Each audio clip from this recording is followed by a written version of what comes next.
नमस्कार, मैं हूं विकास सुखी। आप देख रहे हैं अब तक टाइम। दोस्तों, पहुंचे करनाल के सेक्टर 9 में। आपको बता दें, आज यहां पर हरियाणा के मुख्यमंत्री खास तौर पर पहुंचे हैं वाल्मीकि धर्मशाला जो यहां बनाई गई है उसका उद्घाटन करने के लिए। और आपको बता दें, यहां पर परम पूज्य राष्ट्रीय संत बाल योगी श्री उमेश नाथ जी महाराज भी खास तौर पर पहुंचे हैं। और आपको इस मौके पर उपस्थित महाराज जी ने सभी जनसमूह को अपने प्रवचनों से सौभाग्य कर दिया। आइए सुनिए महाराज जी ने किस तरह की सादगी से आज अपने प्रवचन रखे। सभी तरफ से उनका बहुत बहुत अभिनंदन। श्री बाल योगी महाराज, श्री बाल योगी महाराज,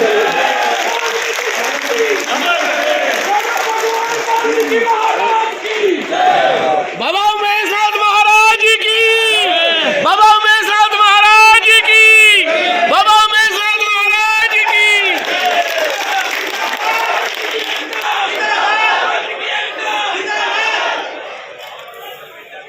कुंजतम राम रामेति मधुरम मधुराक्षरम आरुह्य कवितां शाखां वन्दे वाल्मीकि कोकिलम् अखंडानंद बोधाय श्रीसंतापहारिणी सचिदानंद रूपाय तस्मै श्री गुरुदेव नमः। सम्मानित मंच,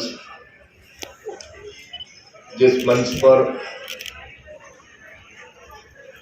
हरियाणा की सरकार और आपके परिवार के मुखिया मनोहर लाल जी उपस्थित हैं, सभा मंडप में उपस्थित देवी स्वरूप माताएं, पूरे हरियाणा से इस कार्यक्रम में उपस्थित हुए वाल्मीकि धर्मानुयायी भक्तों, प्रशासनिक अधिकारीगण, संत महात्मागण, पत्रकार बंधु और छुपे अनछुपे रूप में यहाँ दैविक शक्तियां उपस्थित हैं, उन सबको प्रणाम करता हूँ। मेरी उपस्थिति 12 तारीख को भगवान श्री कृष्ण जी की अनुकंपा से प्रातः स्मरणीय अनंत श्री विभूषित स्वामी ज्ञानानंद जी के आग्रह पर मैं कुरुक्षेत्र आया था। उसी दिन कृष्ण कुमार जी बेदी और सुभाष जी ने मेरे से आग्रह किया कि हम भी चलेंगे आपके साथ। तो हम सब लोग महाराज जी के श्री चरणों में पहुंचे और जब वहां पहुंचे तो माननीय मुख्यमंत्री जी भी महाराज जी को प्रणाम करने आने थे। वहां उस दिन पहली मुलाकात हुई और उसी दिन आपने मुझसे भी आग्रह किया कि आप भी उस वाल्मीकि भवन के लोकार्पण में आना। किशन जी का आग्रह तो था ही। मैं आप सब लोगों को एक बात बताना चाहता हूं और माननीय मनोहर लाल जी को भी, कि आप इस देश के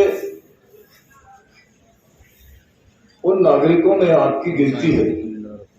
मुझे परम सम्मानीय गुरुजी मोहन भागवत जी जब आश्रम पर आए थे तो कम से कम 15 मिनट का उनका समय था। और जब 15 मिनट का समय आया प्रोटोकॉल, तो प्रोटोकॉल देने वाले को मैंने हाथ जोड़ के कहा कि 15 मिनट नहीं, वो 2 मिनट आए, प्रणाम कर ले भगवान वाल्मीकि जी को और हम आशीर्वाद दे दें। वो देश के प्रथम नागरिकों के भी बड़े नागरिक हैं।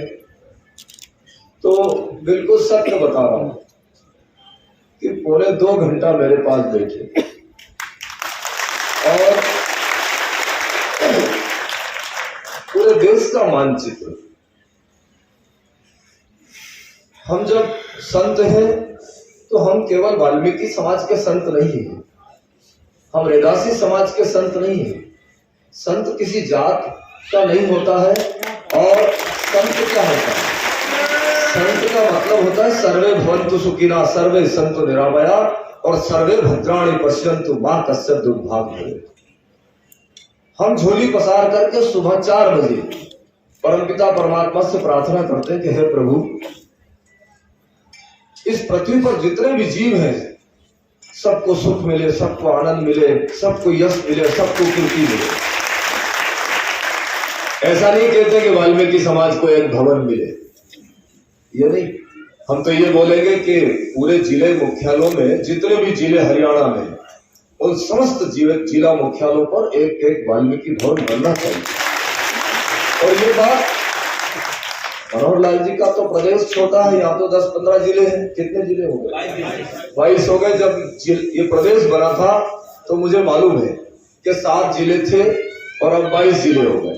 मैंने ब्रह्मलीन भैरव सिंह जी शेखावत से कहा हरियाणा में, राजस्थान में, मैंने कहा भैरव सिंह जी, आपके नेतृत्व में राजस्थान में सरकार बनी है तो सभी जिला मुख्यालयों पर एक एक वाल्मीकि भवन बनना चाहिए। तो बोले महाराज जी जरूर बनेगा, आपका आदेश, आपकी वाणी कभी असफल नहीं जाएगी। मैं आपको एक बात बताता हूं कि मैं अभी काशी विश्वनाथ कॉरिडोर पर गया था। माननीय प्रधानमंत्री जी ने दुनिया का वो काम किया है कि शायद ही इस देश का कोई प्रधानमंत्री कर पाया। आपको इस बात को याद रखना चाहिए। ये इस सभा मंडप से अलग हटकर कोई बात बोल रहा है। आपको ये जानकारी होना चाहिए कि धारा 370 कितना बड़ा काम था देश में, भूतो न भविष्य के, वो कभी हो नहीं सकता। लोग चाह नहीं सकते थे कि देश से धारा 370 खत्म हो। आपको एक बात और बताऊं कि महर्षि वाल्मीकि के कृपा पात्र मर्यादा पुरुषोत्तम भगवान श्री राम जी की जन्मभूमि का मसला कम से कम 500 वर्ष से चल रहा है। उस देश में न जाने कितने संतों ने आहुति दी है, न जाने कितने भक्तों ने आहुति दी, तब कहीं जाकर के वो 500 साल में मर्यादा पुरुषोत्तम भगवान राम जी की जन्मभूमि का जो मामला है वो जो है आज हम सब लोगों के सामने पटल पर है कि वो बहुत अच्छे से सुलझ गया।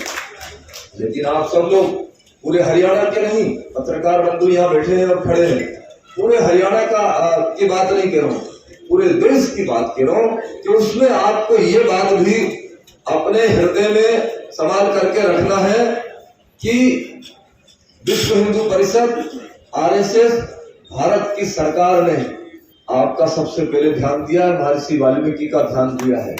और वो कैसे ध्यान दिया है कि वो 70 एकड़ में जो भगवान मर्यादा पुरुषोत्तम श्री राम जी का जहां मंदिर बनेगा उसमें भगवान महर्षि वाल्मीकि जी का भी मंदिर बनेगा।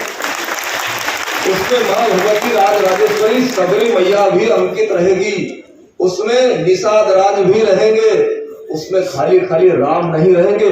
14 वर्ष वनवास में जिन लोगों ने उनका साथ दिया है वो सब लोग उस 70 एकड़ में निवास करेंगे। और आपको एक बात बताऊं कि मनुष्य नहीं, देवता नहीं, उसमें वानर भी रहेंगे। हम ऐसी देश की समरसता कर रहे हैं और ऐसी देश की समरसता में मनोहर लाल जी अग्रणी पंक्ति में है। मैंने एक बात सुनी थी, शायद आपको मैं बताऊं कि मुझे कृष्ण बेदी जी को मैंने वैसे ही कहा, ये दिल्ली में कार्यक्रम में मिले तो मुझे ये बताया गया कि कृष्ण बेदी मुख्यमंत्री जी के राजनीतिक सलाहकार। तो मुझे बहुत प्रसन्नता हुई, इसलिए प्रसन्नता हुई कि जिस समाज को पूरा देश कहता है कि ये तो पिछड़े हुए हैं, ये तो अंतिम पंक्ति के लोग हैं, ये दबे हुए हैं, ये कुचले हुए हैं, ये हरिजन है, ये गिरिजन है, ऐसी परिस्थिति में मनोहर लाल जी ने पूरे देश के लोगों को चैलेंज किया कि उसी अंतिम पंक्ति के एक आदमी को उन्होंने अपना शिक्षा रखा। तो ये हमें अपने आप को गर्व होना चाहिए। और तुम जितने भी यहाँ लोग बैठे हो, तुम कान खोल करके सुन लो कि ये तुम्हारे घर के मुखिया है, ये तुम्हारा सुख दुख सब सारी रात में समझता हूँ कि प्रत्येक मुख्यमंत्री, शिवराज सिंह जी हो, देवेंद्र फडणवीस जी हो या अन्य कोई हो, वो सब लोग पूरे देश के लिए जी रहे, एक प्रदेश के लिए नहीं। और निरंतर दिन दुनी रात चौगनी इस पूरे देश में निरंतर जो काम नहीं होने वाले, न भूतो न भविष्य थे, वो काम इस देश में हो रहे हैं। तुम लोग अपनी बात को खुले रूप से कहने के लिए तैयार रहो। तुम्हारे हाथ में स्विच है, इसको ऑन और ऑफ करना तुम्हारे हाथ में है। जनता तो आशीर्वाद देती, तभी तो मनोहर लाल जी यहाँ पहुंचे हैं। संत समाज में तो पूरे देश की करोड़ों की तादाद में संत समाज ने अपनी कुटिया, अपने आश्रम, अपने मठ मंदिर सब त्याग दिए और त्याग करके और राम जी के लिए निकले। तो हम इस देश में जहां 2 मेंबर ऑफ पार्लियामेंट हुआ करते थे, वहां आज 2 उधर पलट गया। किधर पलट गया आप सब लोगों को मालूम है। और पूरा संसद जो है वो आपके पास है। ऐसी विषम परिस्थितियों में देश हमको मिला, जब देश में अनेकों समस्या है, कहीं हमको पिछड़ा वर्ग की बात सुनने को मिल रही, कहीं हमको अनुसूचित जनजाति की बात सुनने को मिल रही, कहीं हमको दबे कुचले लोगों की बात सुनने को मिल रही, कहीं अनेकता है। उन समस्त बातों को संग्रहित करके हम इस देश में ये चाहते हैं कि यह देश अखंड रहे, शांतिमय रहे, सुख शांति से सारा देश निरंतर चलता रहे। ऐसी भावना मेरी है, क्योंकि मैं आपके परिवार में जन्मा जरूर हूं, लेकिन मैं देश का संतुलन सबके लिए सुख शांति और समृद्धि की बात करूं। लेकिन ये भी मत भूलो कि आपके मुख्यमंत्री जी ने आपके लिए महर्षि वाल्मीकि संस्कृत विद्यालय की स्थापना करी, विश्वविद्यालय। और वो विश्वविद्यालय जहाँ मैं समझता हूँ, मनोज जी को आपको एक बात बताऊं कि हमारा वाल्मीकि बंधु भी ऐसा है कि शायद उसके घर में वाल्मीकि जी का चित्र नहीं मिलता, वाल्मीकि रामायण नहीं मिलती। मैं इनकी तरफ से मुंह करके आपकी तरफ बोल रहा हूँ ये बात, लेकिन आपने वो काम किया। आप वाल्मीकि, सबसे पहले आप वाल्मीकि हैं कि जो भी बच्चा उस विद्यालय से जा करके निकलेगा, जब वो डिग्री प्राप्त करेगा तो उसकी डिग्री में महर्षि वाल्मीकि अंकित होंगे, उनका चित्र अंकित होगा। इन समस्त बातों को तुमको ध्यान रखना है। और मुझे राष्ट्रपति पुरस्कार से सम्मानित प्रहलाद टिपानिया ने ये बात बताई कि हमारे हरियाणा के मुख्यमंत्री जी ने अपने निवास में वाल्मीकि जयंती, रैदास जयंती, कबीर जयंती और ये नानक जयंती ये उन्होंने अपने निवास में मनाई कोरोना काल के दौरान। तो इन समस्त बातों को तुम सब लोग ध्यान दो। हमारे 2-3 विधायक भी हैं हरियाणा में, 2 विधायक, सरकार के 3 विधायक हैं। और उन समस्त विधायकों के साथ में आप मुख्यमंत्री हैं और आपका व्यवहार समस्त जाति धर्म संप्रदाय के लिए एक मनोहर है। और ऐसी परिस्थिति में मैं तो यही कहूंगा कि आपका भाव, आपकी भक्ति और आपकी प्रसन्नता संपूर्ण हरियाणा के समस्त परिवार और समस्त इष्टजनों के निरंतर मन में बसी रहे, ऐसी मेरी भावना है। आपका अमूल्य समय है। मुझे भी आज दिल्ली प्रस्थान करना है। कल विज्ञान भवन में मैं देश के तमाम लोगों को अवार्ड से सम्मानित करूंगा। मैं उस कार्यक्रम में सम्मिलित रहूंगा। आप सब लोगों को भी खूब सारा आशीर्वाद देता हूं। और